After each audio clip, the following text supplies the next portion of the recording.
na Mazi Nnamdi Kanu bụ nwanne anyị ọ nọ n'ụzọ ọ nọ na mkpọrọ onye a na-akpọ Sunday Igbo onye Yoruba Sunday Igbo ihe asị o mere dị similar to ihe Nnamdi Kanu mere. All of us knew how Sunday Igbo's case ended. I tell you the truth, quote me anywhere. Igbo leaders is irrepeatable. Onwe Ifeanyi Donso ko Anyi Dons. O si na Igbo bụ mgbọrọgwụ Nigeria eziokwu ka ọ bụ. O si na Igbo bụ enyi na Igbo bụ mgbọrọgwụ Nigeria. Ife ndị Igbo emenwere onwere ndị ọzọ ga-eme ya. Let me start from my own governor, the executive governor of Enugu State. Oh, young one with pinnacle oil. A billionaire before being a politics. Governor of Enugu State, His Excellency, one name, Dr. Peter Ndubisimba, Governor Hope Uzodimma, Governor Francis Nwifuru, Governor Alex Oti, the Governor of Kenkema Apobe, Governor of Governor Apobe Enugu State, Abia, Imo, Anambra Buchasi Soludo, former Governor Central Bank. When all these people come together, you are their senators, are the underrep, are the Umu Ibonene Sobu, Madodika Bilodo, Ma Zenko, Ma SND Bona, na Benin Republic, Chukwe Bukononkwo, are the Amo Bikubana, Go Bumbu Ibonwere go na attack for the comment section. E go Umu Ibonwere singing, na go Ebunwe craft na singing. Onwe Anyi Dons ngere ọkpara Ifeanyi Mazi Nnamdi Kanu onwe egwu Flavor Nko ngere ọ sị Mazi Nnamdi Kanu ya jisi ike na uche Chukwu ga-eme egwu a ka ngecha wee kpopụrụ Flavor ogbu Fino nwe egwu ọkụrụ kpọọ Mazi Nnamdi Kanu afa. It reminds me oge Ojukwu nọ na Ivory Coast for 12 years onye na-achị Ivory Coast dan bụ Felix Houphouët-Boigny. Ojukwu nọ na Ivory Coast, ndị Igbo nọ na-eri na anụ anọkata asị mba. Alex Ekwueme, may he so rest in peace, was the vice president of Nigeria under Shehu Shagari. Asị Alex Ekwueme n'ihe na-ada eme gị na ebo vice president in Nigeria. Nwanne gị ọbụrụ so na nwanne gị onye Anambra onye Nnewi nọ na exile na Ivory Coast. Somebody like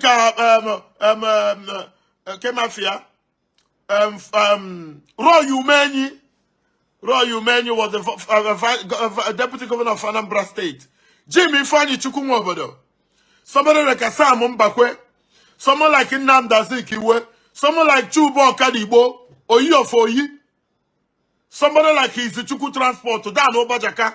Somebody like CNE Lodibe. Ekenediri Chukwu. Ihe niile abụ ndị Igbo ji biri onye ọbụla bịa together. Someone like Mbaziruka Mechi, Chukwuemeka Ezife. Someone like Sunday Akanet Oliver the Coke. Ihe niile abụ ndị Igbo bịa meeting jebe okwu Ojukwu. Simba na nwa eze adịghị efu na mba. Na Ojukwu bụ nwa Igbo na ọma mfu na mba na ọma nwụ na mba.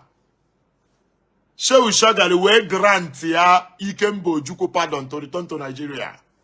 Oge a ka ndị Igbo nwere ego na-eyi konkosa. Ana m ene na Christmas ife ofu nwa onye Igbo o buru ndị army 20, o buru DSS 20, o buru police 20. Hapụ Kenenu Nnamdi Kanu ka ama n'udo ọ ga-adị. Ọ bụ na Mazi Nnamdi Kanu pụta ọ bụzie n'udo adịrị amalụ. I tell you the truth, aha mba Okwuru Ora. Ihe niile a na-akpa afa. Taa ga-egbu Igbo billionaires niile a na-eme ọkanga na Christmas a. Gwa ha na ofu onye n'ime fa Mazi Nnamdi Kanu na under DSS custody. I tell you today, ọ bụ na ife niile Igbo ji biri pụta ilo, a ga-arapụ Nnamdi Kanu before 3 days. Igwe bụ okwu Buhari bụ a military man. Buhari the hardened. It's understandable. Na Buhari bụ onye army. Buhari the hardened. President Bola Ahmed Tinubu abụrụ ajọ mmadụ.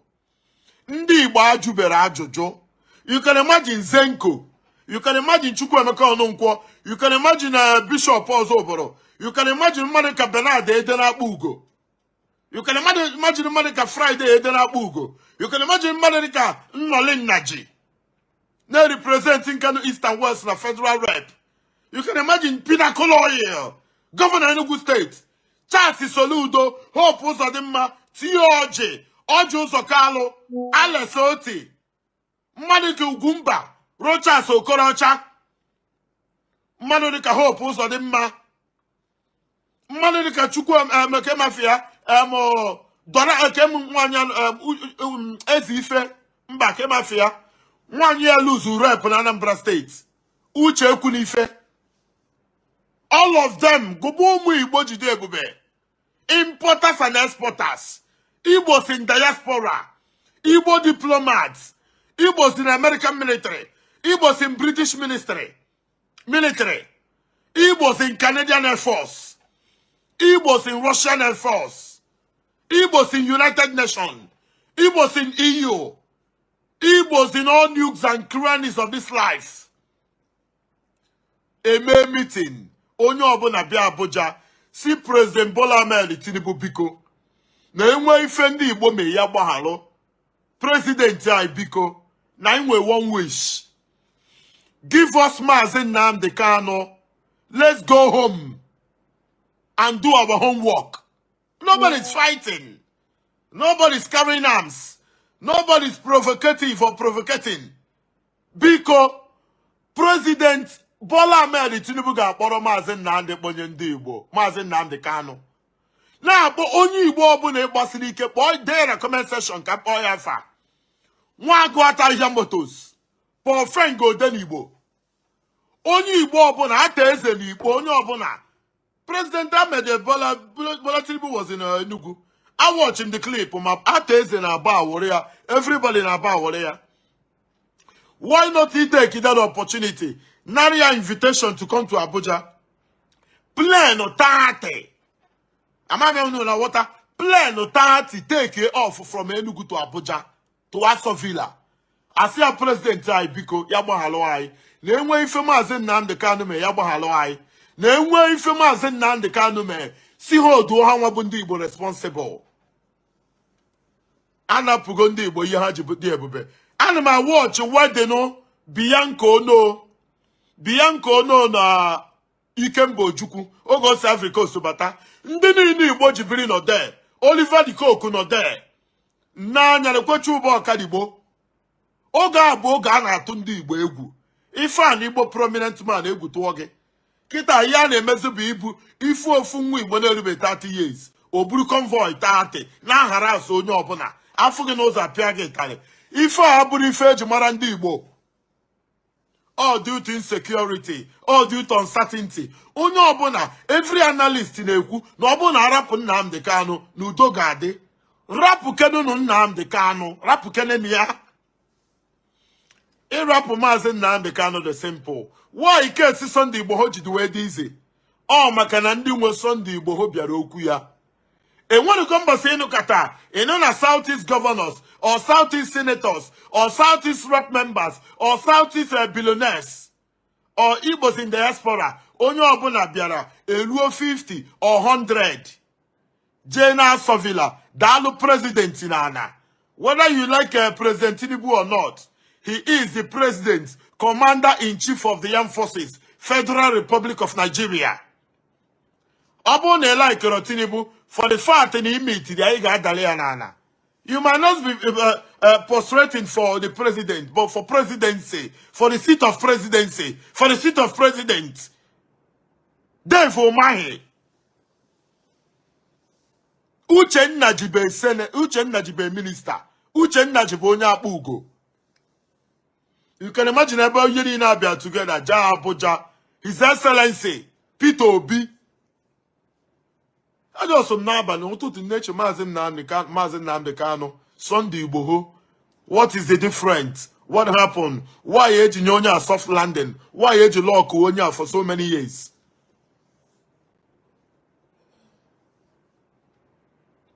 In Agwam Nandi Igbo, Ndi Igbo Jibiri Ja Abuja Rape happen Nnamdi Kanu.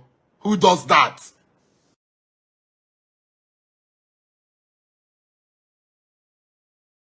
Thank you very much, sir, for standing with Mazi Nnamdi Kanu and for speaking eloquently against injustice and persecution. Mazi Nnamdi Kanu has proven himself in this category.